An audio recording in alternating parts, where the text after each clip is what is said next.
ceritain pengalaman seorang cewek namanya Tika. Tika, oke. Umurnya tuh 22 tahun dan dia tuh tinggalnya di Bandung. Tika tuh masih kuliah karena kampusnya di Depok. Jadi si Tika ini tuh nyewa apartemen di Depok. Bisa dibilang Tika ini jarang banget pulang ke rumah, apalagi semenjak almarhumah mamanya tuh meninggal 1 tahun lalu. Oke. Jadi Tika benar-benar lebih banyak ngabisin waktu di apartemennya yang di Depok.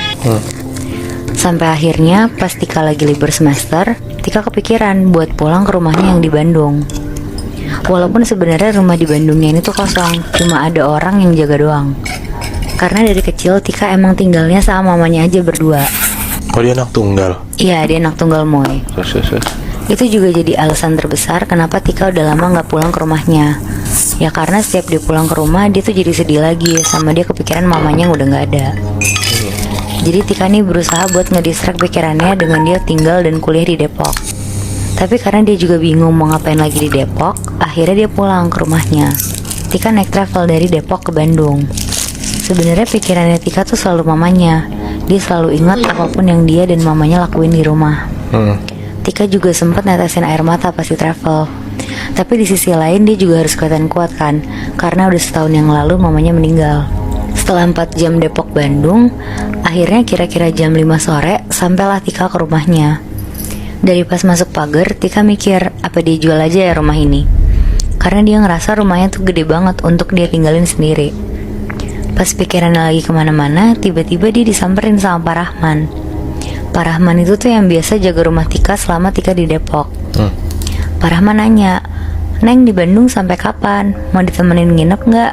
Berani nggak sendiri?"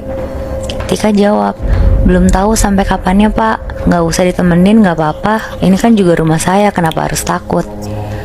Habis itu Pak Rahman bilang, "Ya udah Neng, saya pulang ya." Akhirnya Pak Rahman pulang. Tika lanjut beres-beres masukin baju-baju yang di koper ke lemarinya. Karena ada Pak Rahman yang lumayan sering bersihin rumah, jadi rumah Tika tuh rasanya bener-bener kayak rumah yang masih ditempatin orang setiap hari gitu Moibi. Keberdebu lah ya. Iya, Tika juga gak ngerasa asing sama rumahnya. Pokoknya ngerasanya nyaman banget. Sampai akhirnya udah sekitar jam 9 malam, Tika posisinya lagi nonton TV di ruang keluarga. Pas lagi nonton, tiba-tiba dia nangis kejar banget. Ternyata karena dia keinget almarhumah mamanya yang selalu nonton TV malam-malam sama dia. Pokoknya apapun yang Tika lakuin di rumah itu tuh dia ngerasa bawaannya tuh selalu sedih. Akhirnya sekitar jam 11 malam dia mutusin untuk masuk kamar dan siap-siap tidur. Pas mau tidur, Tika berdoa dan bilang kalau dia tuh mau banget disamperin mamanya di rumah ini. Pokoknya dia tuh mau ngobrol sama mamanya untuk terakhir kalinya. Dia berdoa sambil nangis-nangis saking sedihnya. Pas jam 2 pagi, Tika tiba-tiba kebangun. Dia kayak ngedenger suara TV di bawah tuh nyala. Terus disamperin kan sama Tika ke bawah. Pas dia lagi jalan ke bawah turun tangga, tiba-tiba dia denger kayak suara mamanya tuh lagi ketawa. Tika kaget kan, terus dia lari turun tangga menuju ke ruang keluarga tempat dia nonton TV tadi. Pas Tika ngeliat, gak ada siapa-siapa, tapi bener posisi TV itu tuh nyala. Akhirnya dengan rasa kecewa, dia matiin TV-nya dan dia balik lagi ke kamarnya untuk lanjut tidur. Besokannya, pas Tika bangun tidur, dia ngerasa badannya tuh kayak pegel-pegel gitu satu badan. Terus dia tuh mikir, paling karena kecapean aja kemarin dari Depok. Tadinya Tika mau ketemu teman-temannya yang di Bandung, tapi Tika ini tuh ngerasa kayak nggak sanggup gitu loh buat pergi, kecapean banget gitu badannya.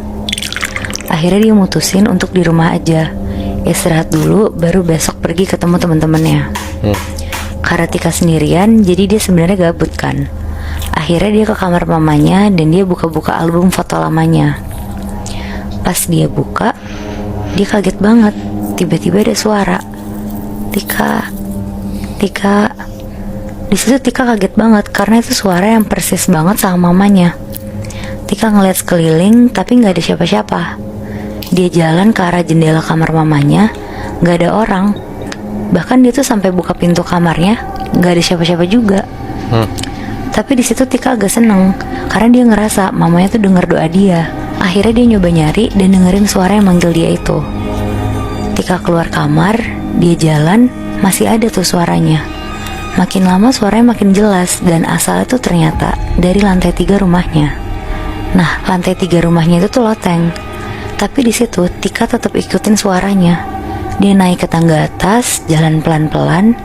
Pas dia buka pintunya, Tika ngeliat ada sosok mirip banget sama mamanya lagi duduk ngebelakangin pintu sambil bilang, "Tika, sini nak, mama pulang." Hah? Di situ Tika lari masuk ke loteng, nyamperin kursi tempat duduk mamanya. Pas dia ngeliat mamanya, Tika mau meluk mamanya, tapi pas dipeluk, mamanya hilang, bener-bener langsung gak ada. Hah? Setelah maghrib, Tika nelfon Pak Rahman untuk ceritain apa yang dia lihat tadi. Pak Rahman di situ kaget banget dengernya. Pak Rahman bahkan bilang untuk jangan pernah ikutin suara itu lagi, karena itu nggak mungkin mamanya Tika kan. Tapi Tika di situ nggak peduliin omongan Pak Rahman. Ya kayak si Tika ini tuh udah buta lah dan udah nggak mikir pakai logika lagi. Di situ dia bener-bener ngerasa kalau sosok tadi tuh udah pasti mamanya. Akhirnya sekitar jam 10 malam, Tika ini sengaja pengen banget ngeliat mamanya lagi. Akhirnya dia mancing mamanya dengan tidur di kamar mamanya dengan posisi lampu mati. Jadi tuh gelap banget satu kamarnya. Pas udah matiin lampu, nggak ada panggilan suara dari mamanya. Masih hening banget keadaannya. Tika kesel dan gak sabaran sama sekali. Akhirnya Tika ini teriak-teriak ngomong, "Mama, mama, mana mama? Katanya pulang." Cer. Tiba-tiba jendela kamar mama itu kebuka kenceng banget, dak gitu. Bahkan kacanya tuh sampai pecah Moebi. Angin masuk kenceng banget. Terus dari pojok kamar mamanya, sebelah jendelanya dia, Tika tuh ngeliat ada sosok pakai baju putih panjang banget, rambutnya berantakan panjang, sambil senyum-senyum ngeliatin Tika. Terus teriak, "Mama pulang." Aduh anjir. Terus sosok ini tuh berubah-berubah gitu lah Moebi. Tiap 5 detik tiba-tiba jadi mamanya Tika, berubah lagi jadi sosok perempuan ini, berubah lagi jadi mamanya. Pokoknya ganti-ganti terus. Di situ Tika teriak. Dia lari ambil HP-nya di meja dan dia langsung lari ke bawah turun tangga, keluar dari rumah dan dia langsung nelfonin Pak Rahman. Gak lama Pak Rahman datang dan nenangin Tika. Mereka ngobrol di depan rumah Tika. Terus Pak Rahman ini cerita ke Tika. Katanya apa yang dilihat Tika itu sama persis sama apa yang dilihat Pak Rahman. Katanya itu tuh sosok jin yang menyerupai manusia. Dan semakin dia ngerasa ada manusia yang kepengen dia ada, semakin dia seneng dan dia akan terus ngikutin orang yang manggil dia. Akhirnya karena Tika ketakutan, di situ Tika makin yakin untuk ngejual rumahnya. Karena setiap malam Tika tidur, Tika masih suka dengar suara mamanya tuh manggil, "Tika, Tika." Sampai rumahnya udah kejual dan Tika balik ke Depok pun, Tika tuh kalau lagi ngobrol dan ketawa-tawa sama teman-temannya, kadang dia dengar ada suara ketawa dari belakang yang ngikutin Tika. Tapi karena Tika tahu itu bukan mamanya, jadi dia benar-benar udah nggak peduliin suara itu sama sekali. Cuma setiap malam emang Tika tuh jadi makin keinget mamanya, karena emang suara yang persis mama itu selalu manggil Tika. Tapi dia inget kata Pak Rahman, selama Tika masih berduka dan inget mamanya, sosok ini tuh akan selalu ngikutin Tika. Karena sosok ini ngerasa dipanggil sama Tika dan dibutuhin sama Tika. Wow, salah banget sih Tika pertama kali yang ke rumah di Bandung langsung nyari tahu mamanya kayak gitu ya. Iya makanya Moy. Malah sosok rumahnya itu malah ngikutin Tika ya. Iya benar. Tapi sedih juga gak sih? Tika tuh kangen sama nyokapnya ya gak sih? Iya. Tapi malah kena yang kayak gitu. Iya. Soalnya menurut gue Bi, kalau misal orang lagi sedih banget kan pasti rentan banget kan. Iya. Nah, jadi si Tika ini jadi sasaran empuk buat si makhluk halus yang ada di rumahnya dia di Bandung ini. Iya apalagi rumahnya udah lama kosong kan. Nah,